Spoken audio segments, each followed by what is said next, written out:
Bonjour Martin Dufourcq. Bonjour. Vous êtes en charge d'une entité chez Webhelp qui s'appelle Solution Design. Exactement. On a compris.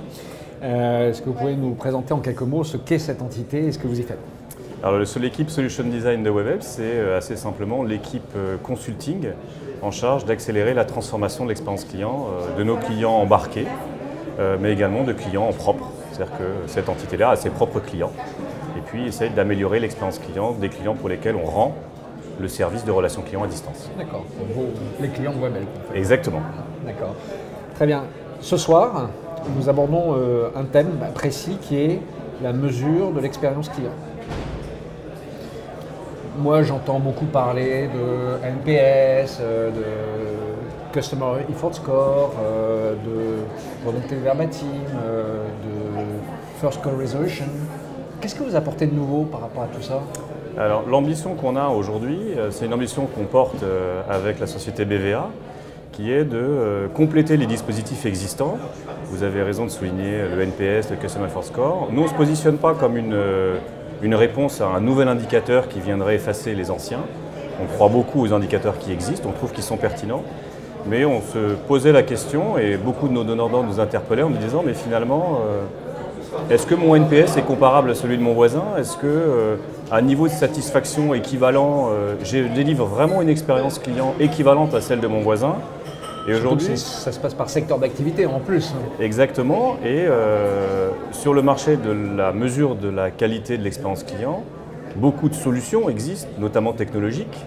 De grandes avancées ont été faites pour les rendre plus agréables, plus pilotables, plus proches du terrain. Et finalement, il y avait un terrain qui n'était pas exploité, qui était comment est-ce que je mets dans les mains des décideurs, au niveau du CODIR, autant qu'au niveau des opérationnels, un outil simple qui permette de comparer mon NPS à celui de mes concurrents, mais aussi mon NPS à celui de mon marché, et puis finalement, pourquoi pas mon NPS par rapport au meilleur du marché.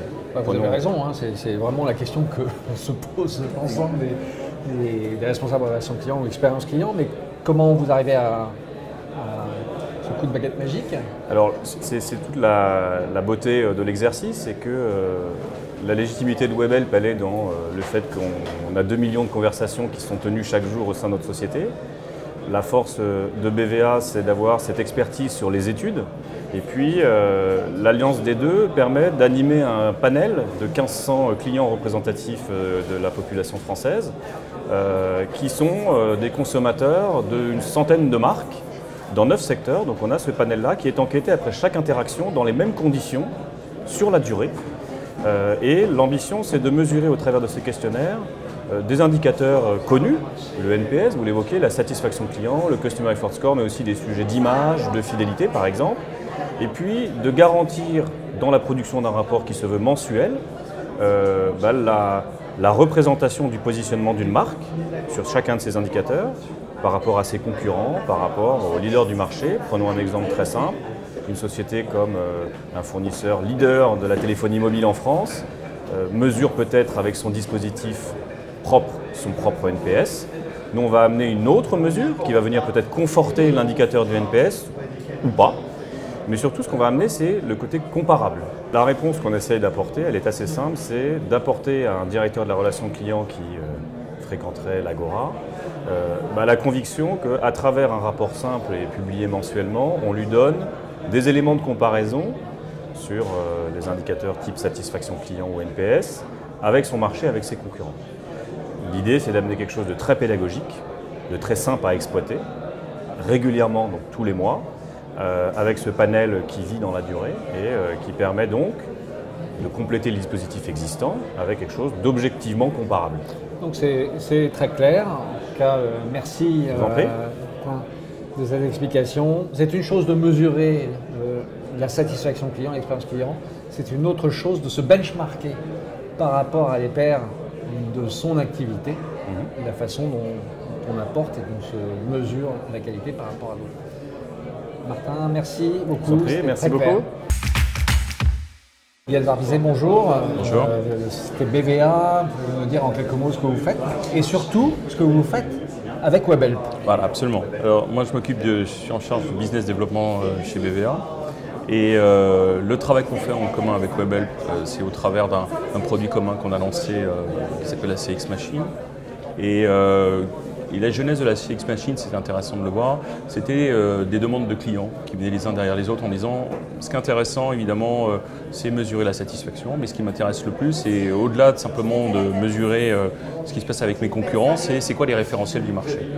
Donc la CX Machine est évidemment un outil extrêmement puissant de mesure en continu de la satisfaction, mais ça vous donne également les référentiels du consommateur. Les référentiels du marché, mais de mon marché ou les référentiels du marché en général? Alors, de mon marché, de mes concurrents et également d'un métamarché, puisque le consommateur n'est qu'une somme d'une juste apposition de confrontation avec des marques. Donc l'idée c'est de dire… Il y a un référent il y a un référent, il y a des référents sur la livraison, il peut y avoir des références sur un NPS, il peut y avoir des références sur…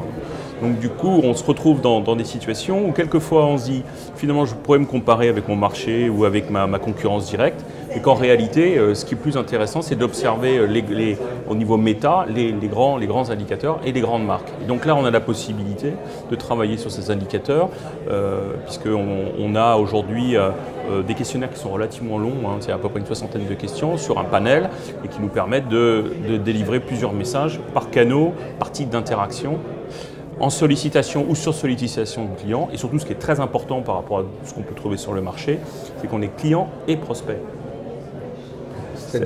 C'est-à-dire qu'aujourd'hui, quand tous les systèmes d'observation que vous avez sur le NPS, CES et autres sont faits à partir des bases de données clients. Là, on est client et prospect, c'est-à-dire qu'on est capable de différencier, selon qu'on est client ou prospect, comment on va interagir avec une marque et par conséquent, comment on va l'apprécier sur un certain nombre de critères. Il y en a à peu près une quinzaine qui vont de la demande d'information jusqu'au SAV. Je crois que c'est très clair, une bonne méthode en tout cas pour se positionner par rapport au meilleur référentiel du marché sur son secteur d'activité et sur son métier. Vous avez tout compris. Merci. Merci.